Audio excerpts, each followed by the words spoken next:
ಶ್ರೀ ಬಸವಾನಂದ ಮಹಾಸ್ವಾಮಿಗಳ ಚರಣಗಳಲ್ಲಿ ಪಡೆಬಿಟ್ಟು ಇಂದಿನ ಈ ಸಮಾರಂಭದಲ್ಲಿ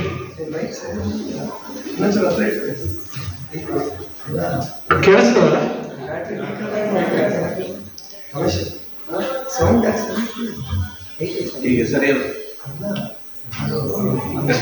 ಪ್ರಜ್ಞಾ ಬತ್ತಿಹಳ್ಳಿಯವರು ಅಂಬಿಗರ ಚೌಡಯ್ಯನ ಮೇಲೆ ಮಾತಾಡಿದ ನಂತರ ನಾನು ಅದೇ ವಿಷಯವನ್ನು ಪುನರಾವರ್ತಿ ಮಾಡೋದ್ರದ್ದು ಅರ್ಥ ಇಲ್ಲ.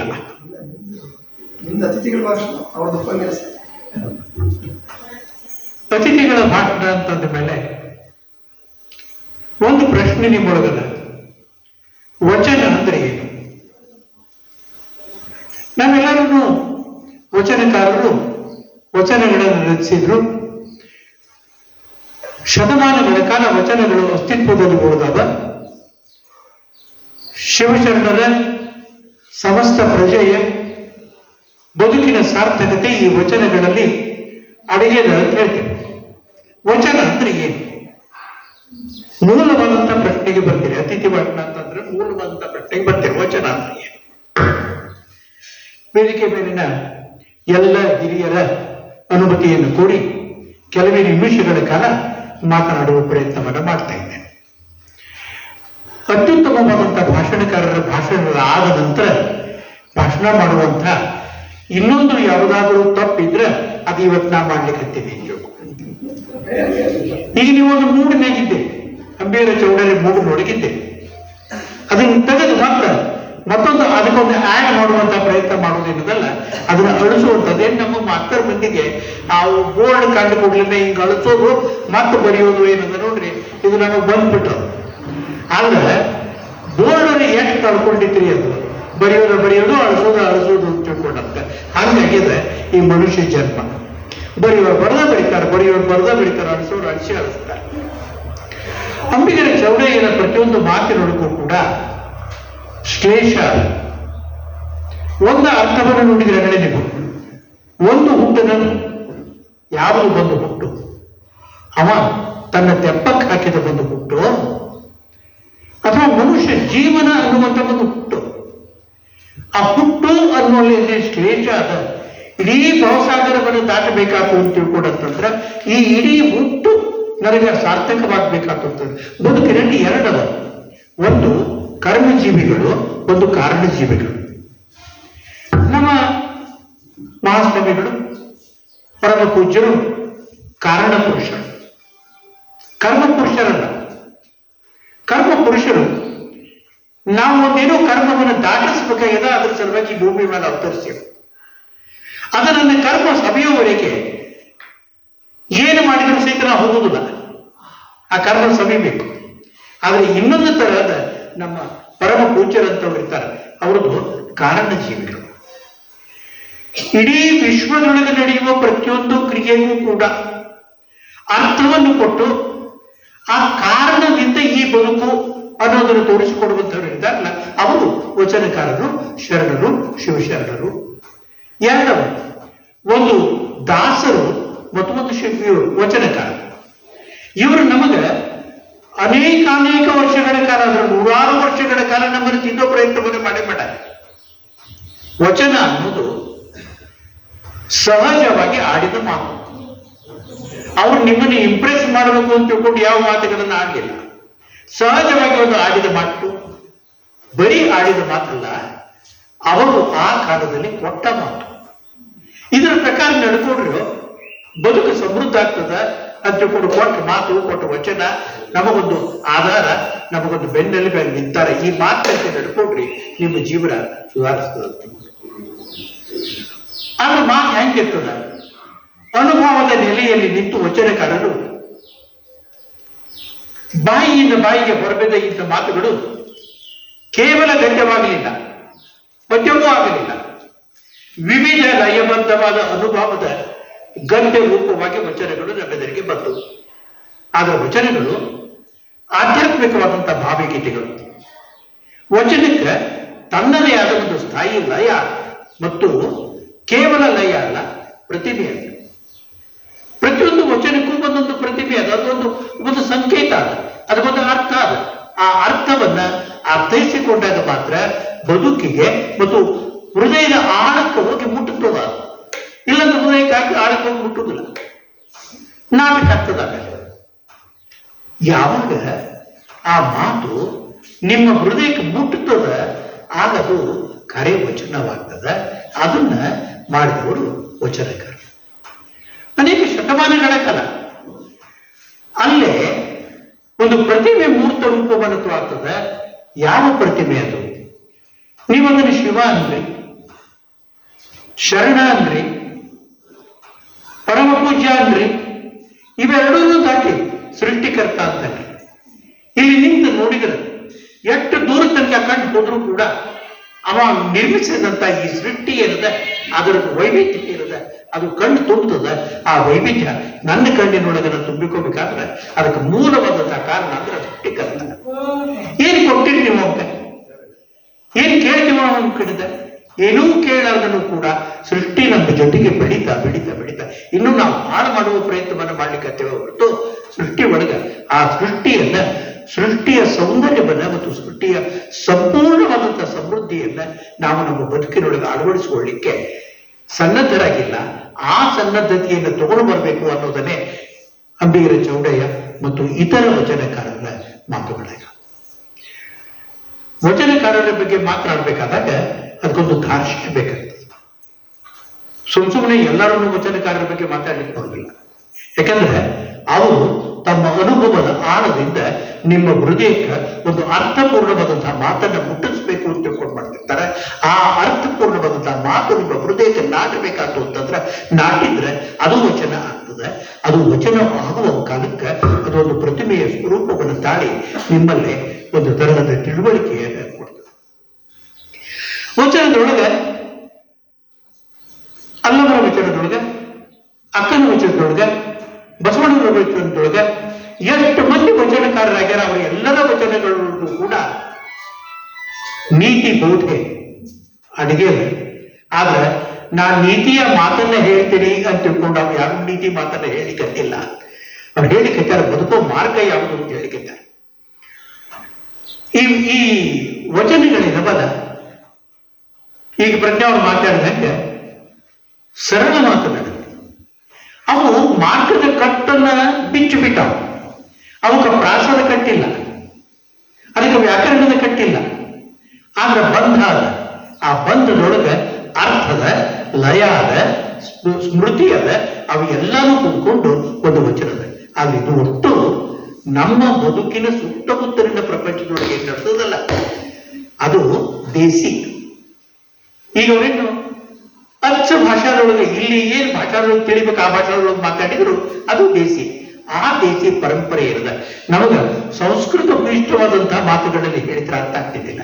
ಅದಕ್ಕೆ ಆ ಸಂಸ್ಕೃತ ಭೂಯಿಷ್ಠವಾದಂತಹ ಮಾತುಗಳನ್ನು ಬಿಟ್ಟು ವಚನಕಾರರು ಮತ್ತು ದಾಸರು ನೇರವಾಗಿ ನಿಮ್ಮ ಹೃದಯಕ್ಕೆ ಮುಟ್ಟುವಂತ ದೇಸಿ ಪರಂಪರೆ ಒಳಗೆ ಮಾತುಗಳನ್ನು ಹೇಳ್ತಾರೆ. ಮತ್ತೆ ವಚನಗಳು ಬದುಕಿನ ಎಲ್ಲಾ ಮಗ್ಗಲುಗಳನ್ನು ತಲುಪ್ತಾವೆ. ಇಂಥ ಒಂದು ಮಗ್ಗಲನ್ನು ತಲುಪಿಲ್ಲ ಅಂತಿಲ್ಲ. ಹೆಜ್ಜೆ ಇಟ್ರೆ ನಾವು ವಚನವನ್ನು ಅನುಭವಿಸ್ತೀವಿ. ಬಾಯಿ ತೆಗೆದ್ರೆ ನಾವು ವಚನದೊಳಗಿನ ಮಾತನ್ನ ಮಾತಾಡ್ತೀವಿ. ಅದು ನಮಗೆ ಆಗ ಇನ್ನೊಬ್ಬರು ನೀಡಿದಂತ ವಚನ ಅಂತ ಗೊತ್ತಾಗುದಿಲ್ಲ. ಆಗ ನನ್ನ ಪ್ರಜ್ಞೆ ನನಗೇನ್ ಹೇಳ್ತದ ಆ ಪ್ರಜ್ಞೆಯನ್ನು ನಾನು ಕೇಳ್ತೀನಿ. ಆದ್ರೆ ಅದು ನನ್ನ ಪ್ರಜ್ಞೆ ಅಲ್ಲ. ವಚನಕಾರರು ಈ ಇಡೀ ಸೃಷ್ಟಿಯೊಳಗಿನ ಅರ್ಥವನ್ನ ಏನ್ ಹೇಳ್ತಾರೆ ಅದು ಆ ವಚನದೊಳಗಿನ ಅರ್ಥಪೂರ್ಣತೆ ಅಂತ. ಅಂದ್ರೆ ಹುಟ್ಟುತ್ತದೆ. ಹುಟ್ಟಿನಿಂದ ಹಿಡಿದು ತೊಟ್ಟಿಲಿನಿಂದ ಹಿಡಿದು ಚಿತೆಯವರೆಗೂ ಕೂಡ ಅದು ನಮ್ಮನ್ನ ಸಂಭರಿಸ್ಕೊಂಡು ಬಂದಿದೆ. ಆದ್ರೆ ಅಂಬಿಗರ ಚೌಡಯ್ಯ ಈ ಚಿತೆ ಮತ್ತು ಚಿಂತೆ ಇವೆರಡೂದರ ನಡುವಿನ ಒಂದು ಅರ್ಥಪೂರ್ಣವಾದಂತಹ ಒಂದು ಸಂಪೂರ್ಣ ಚಿಂತೆ ಚಿಂತೆ ಚಿಂತೆ ಎಲ್ಲರೂ ಎಷ್ಟರ ಚಿಂತೆ ಮಾಡೋದು, ಎಲ್ಲರೂ ನಿಲ್ಲಿಸಿರಲ್ಲ ಚಿಂತೆ ಮಾಡೋದು. ಹುಟ್ಟಿದಾಗಿನಿಂದ ಚಿಂತೆ ಶುರುವಾಗ್ತದೆ, ಮುಗಿಯೋ ತನಕ ಚಿಂತೆ ಮುಗಿಯೋದಿಲ್ಲ. ಅದಕ್ಕೊಂದು ಅತ್ಯುತ್ತಮವಾದಂತಹ ವಚನ ಹೇಳ್ತಾರೆ. ಇರಲಿ, ಆ ಮಾತಿಗೆ ಮುಂದೆ ಬರ್ತೀರಿ. ವಚನ ಸಾಹಿತ್ಯದೊಳಗೆ 3 ಪರಿಕಲ್ಪನೆಗಳು ಬಹಳ ಮಹತ್ವದ್ದಿರ್ತಾವೆ. ಒಂದು ಭಕ್ತಿ. ಆಮೇಲೆ ಈ ಭಕ್ತಿ ಏನದಲ್ಲ, ಈ ಭಕ್ತಿನೇ ವಚನದ ಭಾಂಡಾರ. ಭಕ್ತಿಯ ಭಾಂಡಾರವೇ ವಚನ. ಆ ವಚನದ ರೂಪದೊಳಗೆ ಬರುವಂತ ಇನ್ನೊಂದು ಕಾಯಕ, ಮತ್ತೊಂದು ಅನುಭವ. ಸಾಮಾನ್ಯರಿಗೆ ಭಕ್ತಿಯಿಂದ ಪ್ರಾರಂಭವಾಗಿ ಕಾಯಕದಲ್ಲಿ ಮುನ್ನಡೆದು ಅನುಭವದ ನೆಲೆಯನ್ನು ಮುಟ್ಟಬೇಕಾದಾಗ ಯಾವ ಒಂದು ಮಾತುಗಳು ಬೇಕಾಗ್ತವ ಅವು ವಚನಗಳಾಗಿ ಬರ್ತವೆ. ಈ ವಚನಕಾರರು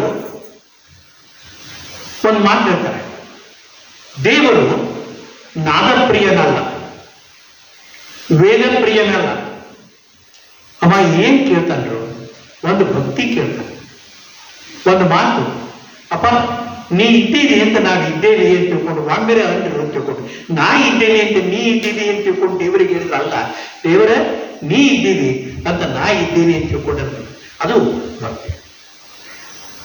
ಶಿವಚರಣರು ತಮ್ಮ ವಚನಗಳಿಂದ ಶಿವನನ್ನು ಮೈಗೂಡಿಸಿಕೊಂಡರು. ದಾಸರು ತಮ್ಮ ಹಾಡುಗಳಿಂದ ದೇವರನ್ನು ಕೂಡಿಸಿಬಿಟ್ರು. ಈ ಮಾತು ನಂದಲ್ಲ, ಬೇಂದ್ರೆ ಅವರು. ಬೇಂದ್ರೆ ಕರ್ನಾಟಕ ಭಕ್ತಿ ಮಾರ್ಗ ಸಾಹಿತ್ಯ ಸಂಶೋಧನೆ ಅನ್ನೋದ್ರೊಳಗೆ ಪುಟ 167 ಈ ಮಾತನಾಡಿದ್ದಾರೆ. ದಾಸ ಸಾಹಿತ್ಯದಲ್ಲಿ ಬರುವಂತೆ ಊಗಾಭೋಗಗಳು ವಚನ ಸಾಹಿತ್ಯದಲ್ಲಿಯೂ ಬರ್ತಾವೆ. ಈ ಊಗಾಭೋಗಗಳಿರುವ ಇವು ಹಾಡುಗಳ ರಚನೆಯ ಕಾರಣದಿಂದ ಪ್ರಾರಂಭವಾಯಿತು. ಅದನ್ನು ಎಲ್ ಬಸವರಾಜ ತಮ್ಮ ವಚನಗಳ ಪರಿಚಯದೊಳಗೆ ಮೂಲವಾಗಿ ನಮಗೆ ನಮ್ಮ ಪ್ರಜ್ಞೆಗೆ ಅದನ್ನು ತಂದು ಮುಟ್ಟಿಸ್ತಾರೆ.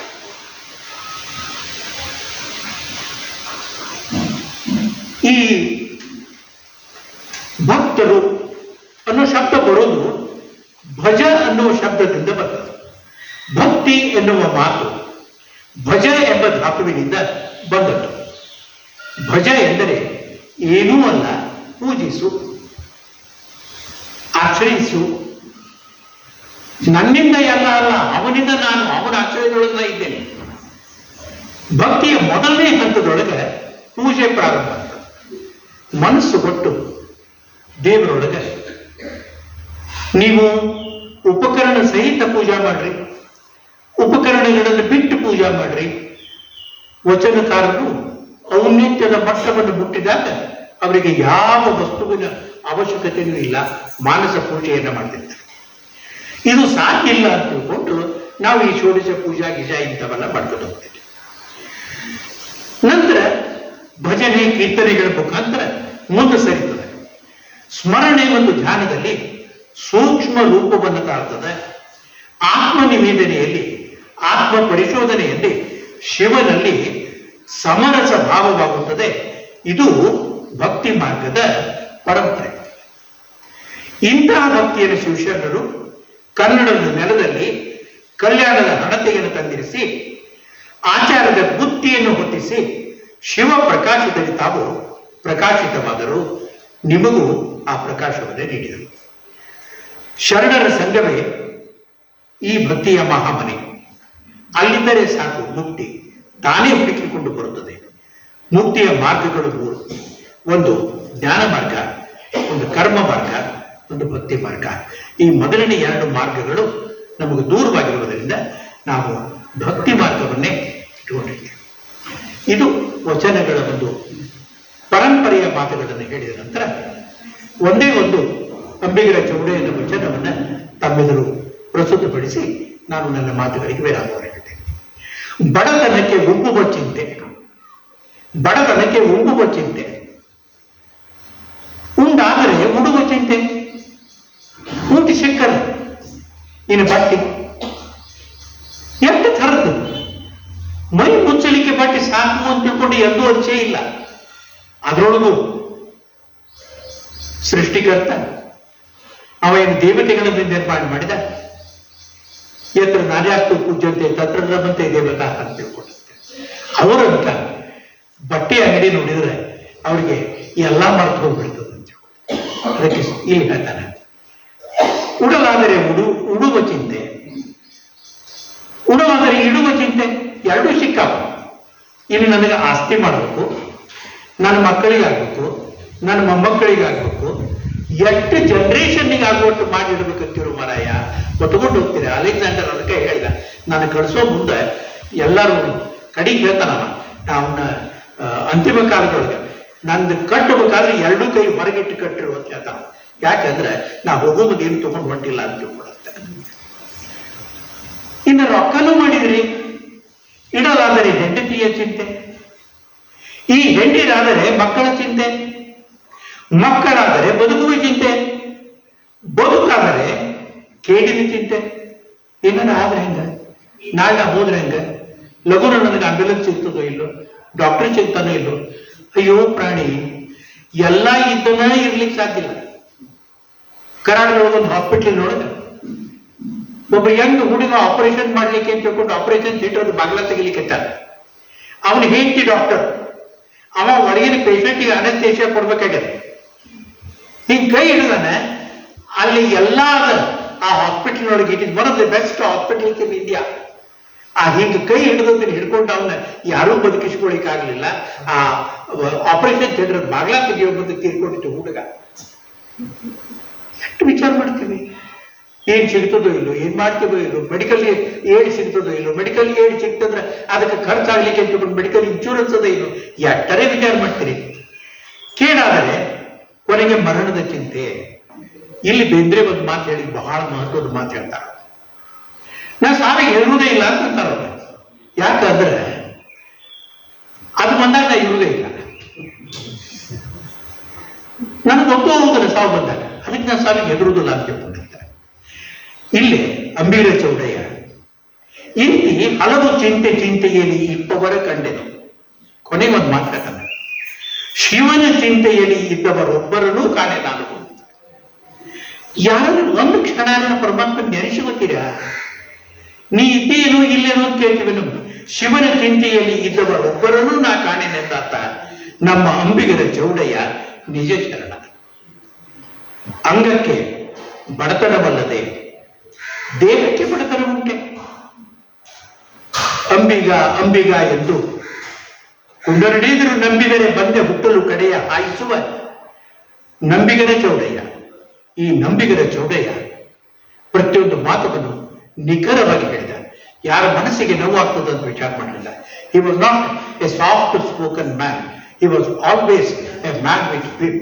ತನ್ನ ಕೈಯಾಗ ಒಂದು ಚಾಕಿ ಹಿಡ್ಕೊಂಡವ್ರಂಗ ಎಚ್ಚರಿಸುವ ಮಾತುಗಳನ್ನೇ ಹೇಳಿದ. ಅದಕ್ಕೆ ಹೇಳ್ತಾನೆ, ಅಂಬಿಗ ಎಂಬಿಗ ಎಂದು ಕಂಡು ನುಡಿಯದಿರು, ನಂಬಿದರೆ ಬಂದೆ ಹುಟ್ಟಲ್ಲಿ ಕಡೆಯ ಹಾಯಿಸುವೆ, ನಿನ್ನನ್ನು ಕೊನೆಯವರೆಗೂ ಕೂಡ ನಾನು ಬರ್ತೀನಿ. 12ನೇ ಶತಮಾನದ ವಚನ ಚಳುವಳಿಯಲ್ಲಿ ಮಹತ್ವದ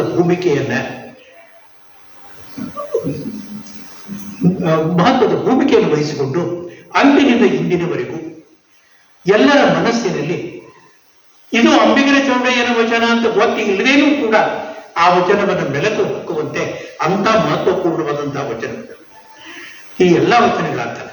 ಒಂದೇ ಒಂದು ಮಾತು, ಕಲ್ಲಿನಲ್ಲಿ ಕಠಿಣ, ಕೂಲರಲ್ಲಿ ದುರ್ಗುಣ, ಬಲ್ಲವರಲ್ಲಿ ಸುಗುಣ ಉಂಟೆಂದು ಎಲ್ಲರೂ ಬಲ್ಲರು. ಇಂತಿ ಇವ ಎಲ್ಲರ ಗುಣ ಅಲ್ಲಿಗೆ ಸರಿ ಎಂದು ಎಲ್ಲ ಸೋಲಕ್ಕೆ ಹೋರದೆ ನಿಜವೆಲ್ಲಿತ್ತು ಅಲ್ಲಿಯ ಸುಖವೆಂದ ನಂಬಿಕೆ ಚೌಡಯ್ಯ. ಆ 3ನೇ ಒಂದು ವಚನವನ್ನ ಈ ರೀತಿಯಾಗಿ ಕಲ್ಲಿನಲ್ಲಿಯ ಕಾಠಿಣ್ಯ ಮತ್ತು ಹುಲ್ಲರಲ್ಲಿಯ ದುರ್ಗುಣಗಳ ವಿಶೇಷಣೆ ಮಾಡ್ತಾರೆ. ಹಿಂಗ ಮಾತಾಡ್ಕೊತ ಹೋದ್ರೆ ಸಂಜೆ ತನಕನೂ ಅಂಬಿಗರ ಚೌಡಯ್ಯನ ಮೇಲೆ ಮಾತಾಡ್ಬೋದು. ನಿಮ್ಮ ಪೇಷನ್ಸಿಗೂ ನಾ ಗೌರವ ಕೊಡಬೇಕು.